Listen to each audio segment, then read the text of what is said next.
moment Arman Qureshi pushed open the hospital door, he knew something was terribly wrong. The room was too quiet, too still. Sunlight streamed through half-drawn blinds, painting pale stripes across a woman lying motionless on the bed. Machines beeped in slow, fragile rhythms, like a heart that had already begun to give up. Arman froze mid-step, his hand still gripping the door handle, his breath caught somewhere between fear and apology. He had come looking for room 312, the pediatric ward where his little daughter was supposed to be transferred, but this was not a child's room. This was a room where people came to say goodbye, and yet for reasons he could not explain, Arman did not leave. Before we go further into this emotional journey, take a second to support the channel Home with Dad.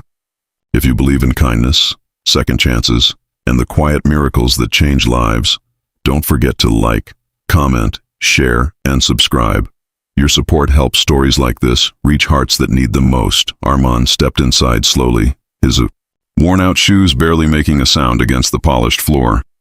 He looked down at his crumpled paper again, the one the nurse had handed him in a hurry. The numbers were smudged, the ink bleeding slightly from his sweaty fingers. Maybe he had read it wrong. Maybe exhaustion had finally caught up with him. For 3 nights, he had not slept. His daughter, Meher, had been admitted with a severe infection that spiraled faster than the doctors expected. Bills piled up like storm clouds, and Arman, once a proud construction worker, now stood as a man crushed beneath circumstances he never saw coming. Since losing his job months ago, every day had been a quiet battle between hope and despair. And now, standing in the wrong room, staring at a woman who looked like she had already crossed halfway into another world, he felt something strange, something pulling him closer. The woman on the bed did not look ordinary. Even in her fragile state, there was an unmistakable grace about her. Her silver-streaked hair was neatly arranged, her face pale but dignified, as if life had once bowed before her. A faint scent of expensive perfume lingered in the air, mixing oddly with the sterile smell of antiseptic. Arman swallowed hard. He should leave, but he didn't. Instead, he took a hesitant step forward. He thought about Meher, her small hand gripping his the night before, her weak voice asking him if everything would be okay. He had smiled, lied, and told her yes. Fathers did that. They carried lies that felt like hope. Another step. The machine beside the woman beeped steadily, each sound echoing in the silence like a ticking clock counting down the last moments of a stranger's life.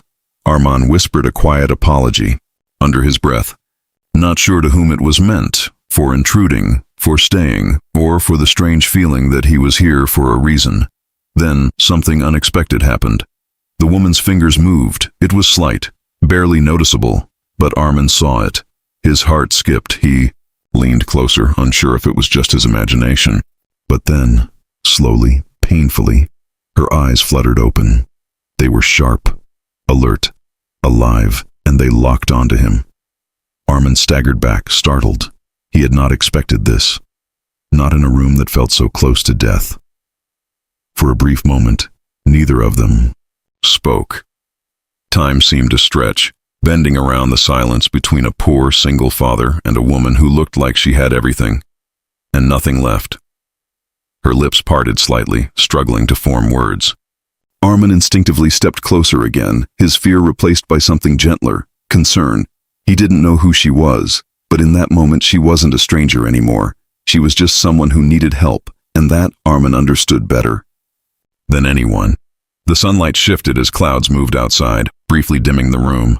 Arman reached for the glass of water on the bedside table and carefully held it near her lips. His hands trembled slightly, not from fear, but from the weight of everything he had been carrying. The woman tried to drink, her movements slow and weak, but determined. Something about her strength stirred something deep inside Arman. She was fighting, even now. After a few sips, she rested back against the pillow, her breathing shallow, but steadier. Her eyes never left Arman's face, as if she were trying to read his story in silence. Arman looked away first. He felt out of place. A man with worn clothes, tired eyes, and a heart full of worry standing in a room that felt too polished, Too expensive, too far from his world. I think I came to the wrong room, he murmured softly, more to himself than to her, but he didn't move, and neither did she. Minutes passed, or maybe it was longer. Time felt strange here. Armin found himself sitting on the chair beside her bed, as if an invisible thread had tied him to that moment. He didn't know why he stayed. He just knew he couldn't leave yet. He thought about his life, about the long days at construction sites, the laughter of his daughter before everything went wrong, the nights filled with quiet worry and unpaid bills.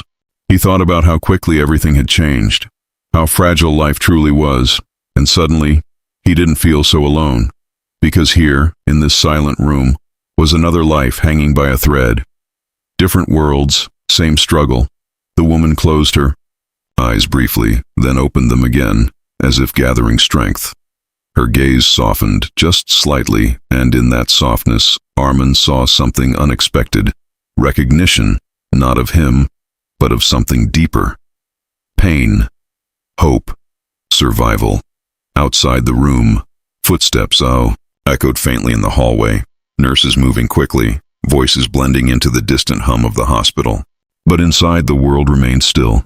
Armin didn't notice how much time had passed. He didn't notice the nurse who paused outside the door, watching quietly before walking away again. He didn't notice that this one small mistake, entering the wrong room, was about to change everything. Because the woman on that bed was not just any patient, she was Sarah Xavian, a name whispered in boardrooms, feared in corporate circles, admired by those who knew her story. A woman who had built an empire from nothing, who had turned struggle into power and power into legacy. A hidden billionaire, and now, a woman on the edge of life and death. Armin, of course, knew none of this. To him, she was just someone who needed water, someone who needed a moment of kindness, and sometimes, that is where miracles begin. Hours later, when Armin finally stood to leave, something inside him felt lighter. Not solved, not fixed, but lighter. He glanced at the woman one last time. Her eyes were closed again, but her breathing was steadier. For reasons he couldn't explain, he whispered a quiet prayer for her before turning toward the door. He still had to find room 312. He still had to face the reality waiting for him. But something had shifted, something small, but powerful.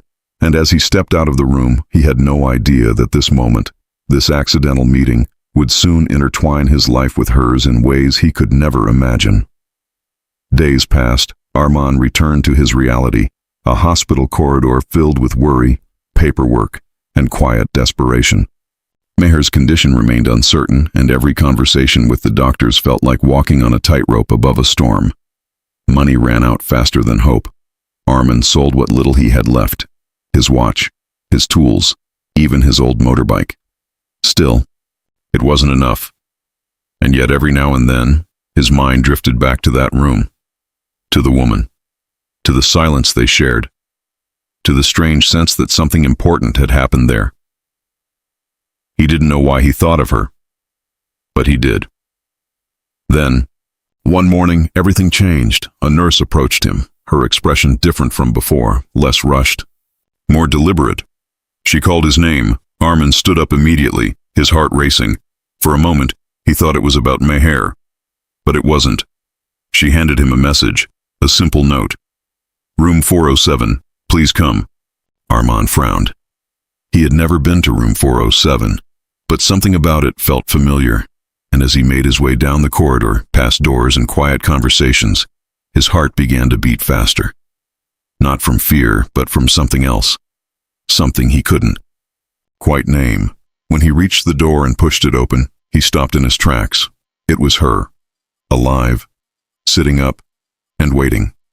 If this story has touched your heart so far, don't forget to like, comment, and share your thoughts.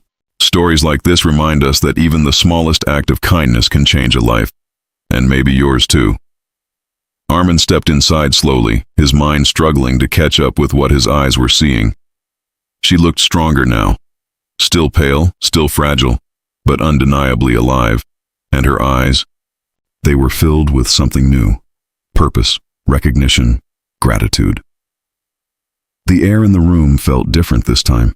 not heavy with endings, but charged with beginnings. Armand didn't speak. He didn't know what to say, but deep down, he felt it. This was no longer a coincidence. This was the start of something much bigger. And just before the story reaches its emotional conclusion, take a moment to comment below. Have you ever experienced a small act of kindness that changed your life? Because sometimes those moments are not small at all. They are everything. Saira Zevian looked at Armand, not as a stranger, but as someone who had unknowingly stepped into her life at its most vulnerable moment and changed its course forever. And, as their worlds slowly began to collide, neither of them realized that this meeting would not only save one life, but two, and maybe, just maybe, it would create a future neither of them ever dared to dream.